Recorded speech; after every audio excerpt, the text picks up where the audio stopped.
Chapter 5, The Way. The next day, little Willie met the situation head-on, or at least he wanted to, but he wasn't sure just what to do. Where was he going to get $500?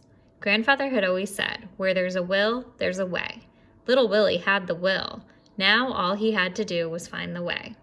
Of all the stupid things, cried Doc Smith, not paying his taxes. Let this be a lesson to you, Willie.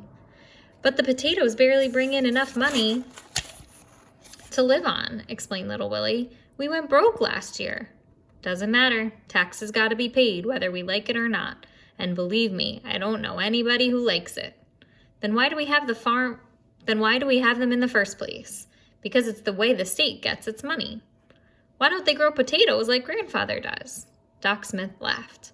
They have more important things to do than grow potatoes, she explained. Like what? Like taking care of us.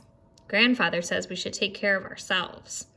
But not all people can take care of themselves, like the sick, like your grandfather. I can take care of him. He took care of me when my mother died. Now I'm taking care of him. But what if something should happen to you?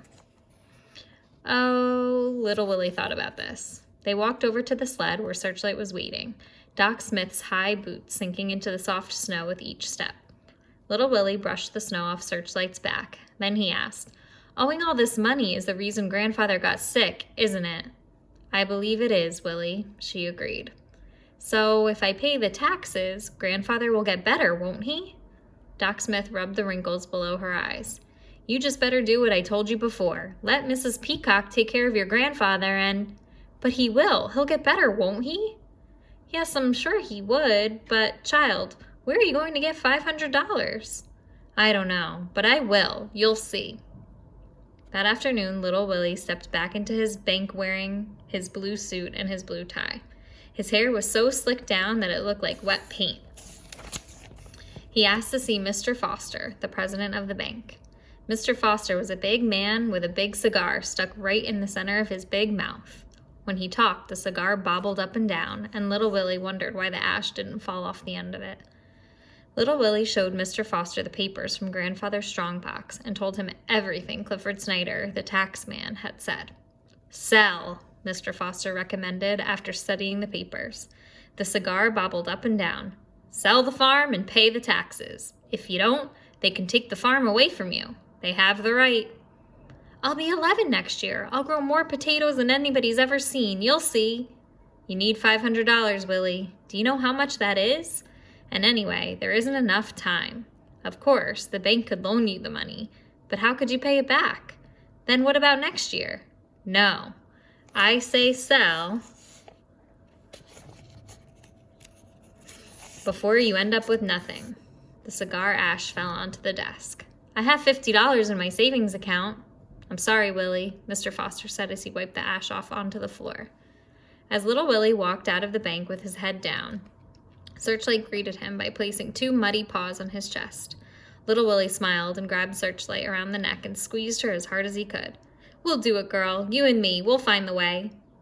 The next day, little Willie talked to everybody he could think of. He talked with his teacher, Miss Williams. He talked with Lester at the general store. He even talked with Hank, who swept up over at the post office. They all agreed. Sell the farm. That was the only answer. There was only one person left to talk to. If only he could. Should we sell? Little Willie asked. Palm up meant yes, palm down meant no. Grandfather's hand lay motionless on the bed. Searchlight barked.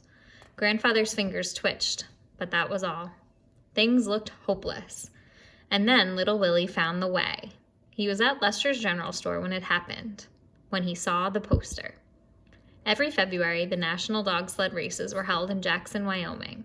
People came from all over to enter the race, and some of the finest dog teams in the country were represented. It was an open race. Any number of dogs could be entered, even one. The race covered 10 miles of snow-covered countryside, starting and ending on Main Street right in front of the old church. There was a cash prize for the winner.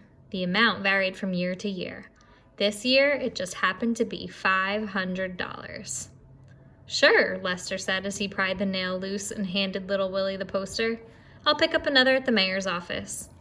Lester was skinny but strong, wore a white apron, and talked with saliva on his lips. Gonna be a good one this year. They say that mountain man, the Indian called Stone Fox, might come. Never lost a race. No wonder, with 5 Samoyeds. But little Willie wasn't listening as he ran out of the store, clutching the poster in his hand.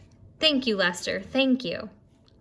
Grandfather's eyes were fixed on the ceiling. Little Willie had to stand on his toes in order to position the poster directly in front of Grandfather's face. I'll win, Little Willie said. You'll see, they'll never take this farm away. Searchlight barked and put one paw up on the bed. Grandfather closed his eyes, squeezing out a tear that rolled down and filled up his ear. Little Willie gave Grandfather a big hug, and Searchlight barked again.